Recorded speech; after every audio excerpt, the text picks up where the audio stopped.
Yes, hello mga baby love. Umagang kay ganda. Happy Tuesday mga baby loves. Ako ngayon ay nagluto ng napakasustansyang gulay.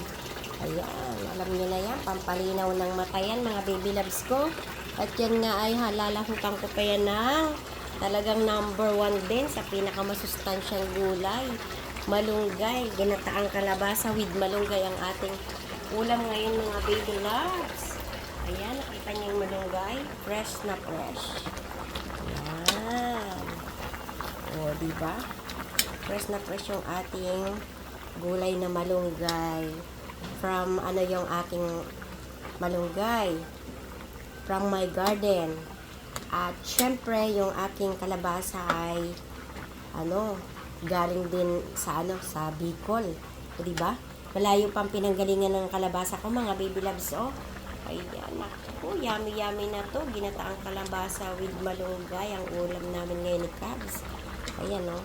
Sarap. Masustansya ito, mga baby loves. O, diba?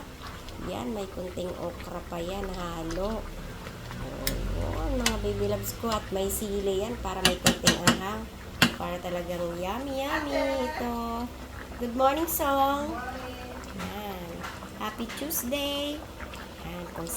Kung nagustuhan nyo mga baby loves yung aking video, pa-share naman at pa-comment naman dyan kung saan nakarating ito. Yan lang, mag-iingat ang mga baby loves ko, ha?